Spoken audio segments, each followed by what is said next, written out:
Tropical Cyclone Updates. Creasing, nagbabadya pang lumakas habang papalapit sa Luzon. Nagbabadya pang lumakas bilang tropical storm category ang bagyong Creasing sa mga susunod na oras habang nananatili sa mainit na karagatan ng Philippine Sea at patuloy na tinutumbok ang Northern Luzon.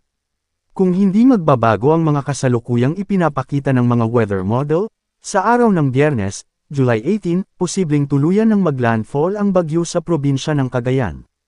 Kasabay ng inaasahang pagdaan ng bagyo sa Hilagang Luzon, inaasahang magdadala na rin ng malawakang mga pag-ulan na may kasamang pagbagso ng hangin ang habagat na polalakasan ng bagyo, pinakaapektado ang kanlurang bahagi ng Luzon kasama ang Metro Manila at Western Visayas simula bukas lalo na sa weekend.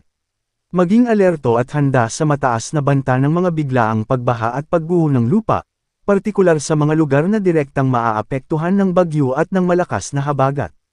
Bagyong Creasing, nagbabantang magdulot ng malalakas hanggang sa matitinding ulan sa ilang bahagi ng Eastern Visayas bukas.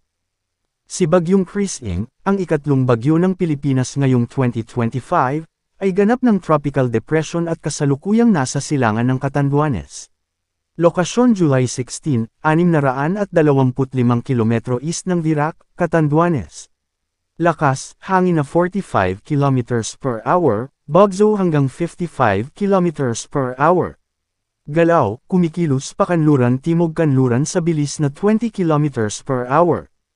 Hanging apektado, malalakas na hangin hanggang 280 km mula sa sentro. Babala sa hangin, tropical cyclone wind signal. Wala pang wind signal na nakataas. Maaaring magtaas ng signal number 1 sa Cagayan Valley ngayong gabi o bukas ng umaga.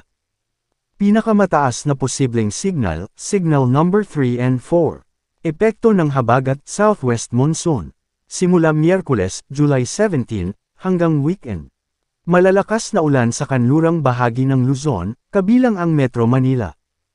Pag-ulan din sa ilang bahagi ng Visayas at Mindanao. Babala sa mga baybayin, sea conditions. Rough seas, up to 2.5 na metro, Palawan.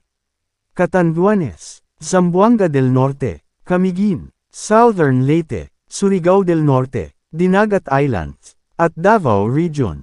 Moderate seas, up to 2.0 na metro. Occidental Mindoro, Antique, Negros, at Samar. Babala sa maliliit na sasakyang pandagat, mag-ingat o umiwas munang pumalaot. Paalala, bantayan ang posibleng flash flood at landslide. Manatiling naka-antibay sa mga abiso ng pag-asa. Manatiling nakatutok sa weather balita para sa bago pang updates, don't forget to subscribe.